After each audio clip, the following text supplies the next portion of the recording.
کس رستے سے داخل ہوں گے؟ آپ ان کو لگائیں گے، دیوار پھاڑ کر جب موقع دیں گے نکلنے کا اندر؟ دماغ بالکل ان کا بہک ہی جاتا ہے. جب فتوے دینے میں آتے ہیں منہ سے جھاگ نکل رہی ہوتی ہے اور لکھتے چلے جاتے ہیں، سوچتے ہی نہیں کہ ہم پہلے کیا کہہ بیٹھے تھے اور اب کیا کہہ رہے ہیں. یہ جائیں گے صحیح وہاں سارے، اور حوض کوثر پر جا کر یہ مارے جائیں گے. یہ تو رسول اللہ صلی اللہ علیہ وسلم نے فرمایا ہے کہ قیامت کے دن بعض لوگوں کو جہنم کی طرف لے جایا جائے گا، اور میں یہ کہوں گا اصحابی اصحابی، کہ اے اللہ میرے صحابہ ہیں. یہ کہیں ذکر نہیں فرمایا، نعوذ باللہ فرما بھی نہیں سکتے تھے کہ میرے حوض کوثر پر پہنچیں گے تو میں کہوں گا او ہو تم تو وہ ہو بدبخت جو میرے بعد بگاڑ بیٹھے ہو. رسول اللہ صلی اللہ علیہ وسلم تو اپنے آپ کو عالم الغیب نہیں قرار دیتے. فرماتے ہیں کہ میں دیکھوں گا قیامت کے دن کہ بعض لوگوں کو جن کو میں صحابی جانتا تھا ان کو ہانک کر جہنم کی طرف لے جایا جا رہا ہے، تو میں کہوں گا اصحابی اصحابی، اے اللہ میرے صحابہ میرے صحابہ. تو اس وقت اللہ تعالیٰ فرمائے گا انک لا تدری ما احدثوا بعدک، کیا محمد تجھے نہیں خبر کہ تیرے واپس تشریف لانے کے بعد، تیرے رحلت فرما جانے کے بعد ان لوگوں نے کیا نئی باتیں گھڑ لی تھیں. یہ تو کیسی معقول بات ہے. اور مولوی صاحب نے نقل مارنے کی کوشش کی ہے، اب دماغ میں یہ نقل مارنے کا بھی. بریلویوں پر یہ فتویٰ اس طرح لگا رہے ہیں کہ کسی نہ کسی طریقے سے حوض کوثر تک پہنچ جائیں گے، اور رسول اللہ صلی اللہ علیہ وسلم خدا سے نہیں پوچھیں گے کہ بریلوی چلو مردود ہو کتوں کم بخت ہو یہاں سے بھاگو، یہاں سے خبردار جو میرے پاس آئے، بلکہ کتوں سے بدتر میں تمہیں سمجھتا ہوں، چلے جاؤ یہاں سے نکل جاؤ. یہ لوگ جنت میں کرتے کیا پھریں گے؟ اور شفاعت محمود سے دھتکارے جائیں گے. توبہ. اور کہتے ہیں اور امت مرحومہ کے اجر و ثواب و منازل النعیم سے اس وقت محروم کیے جائیں گے. یہ الفاظ بڑے بڑے اچھے سنتے ہیں، موٹے عین والے الفاظ زیادہ پسند ہیں ان کو. کہتے ہیں ثواب و منازل النعیم سے محروم کیے جائیں گے. رجوم المذنبین علی رؤوس الشیاطین، یہ کتابوں کے نام دیکھیں نا کتنے کتنے زبردست رکھے ہوئے ان لوگوں نے. علم غیب میں شریک ہو گئے، خدا کے علم غیب میں شریک ہو گئے خود. ہاں وہی تو میں کہہ چکا ہوں پہلے کہ عالم الغیب بن گئے ہیں ان باتوں کا جن کا کسی کو خبر نہیں. تفصیل سے پتہ ہے کہ مرتے وقت کیا ہوگا، بعد میں کیا ہوگا، اور ایمان نکلے گا موت کے وقت. یعنی جو شخص بیچارہ آخر وقت تک ایماندار رہا ہو، موت کے وقت ایمان خارج کیسے ہو جائے گا؟ قرآن کریم تو یہ فرماتا ہے کہ جو مردود لوگ، بدبخت لوگ گندگی کی حالت میں زندگی بسر کرتے ہیں، کافر رہتے ہیں، ان کی جان بڑی سختی سے نکالی جائے گی. تو ایک معقول مضمون ہے. اور انہوں نے ایک نیا مضمون گھڑا ہے اپنے دماغ سے کہ بریلوی مرتے دم تک تو مسلمان رہیں گے، ایمان ان کا ہوگا. عین موت کے وقت ان کو پتہ چلے گا کہ اوہ ہو فرشتے جان لینے آئے ہیں، تو ایک طرف سے جان نکال، دوسری طرف سے ایمان بھی نکال لیا. ایمان ایک طرف پھینک دیا، جان دوسری طرف روانہ کی، اور بے ایمان جان حوض کوثر تک پہنچ جائے گی. اب بیچارے لوگ جو ایسے خطبے سنتے ہیں، درس واز سنتے ہیں، ان کو کیا پتہ کیا باتیں ہو رہی ہیں. سبحان اللہ سبحان اللہ. اور نہ بھی نعرے کوئی کہے نا سبحان اللہ تو مولوی کہتے نعرے لگاؤ اس موقع پر. ایسے جلسے میں نے کئی دیکھے ہوئے ہیں ان کے، میں اس لیے آنکھوں دیکھا حال بتا رہا ہوں.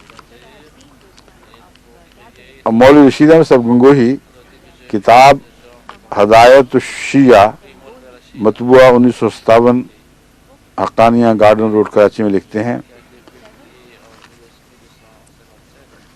سو اب صحابہ کا برا جاننے والا ملت اسلامیہ سے خارج ہوا.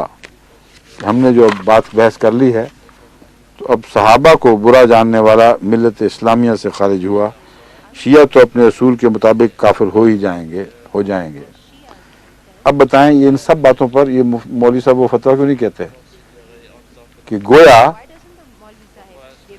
ان سب لوگوں نے جنہوں نے کسی دوسرے مسلمان کو کافر قرار دیا، انہوں نے محمد رسول اللہ علیہ وسلم کے اسلام کو کفر قرار دیا. جب تم نے دوسروں کے اسلام کو کفر قرار دیا، تم نے کیا کیا تھا؟ اگر ہم نے جھک ماری ہے جیسا تم کہہ رہے ہو تو تم نے کیا بات ماری تھی وہاں؟ عجیب احمقانہ حال ہے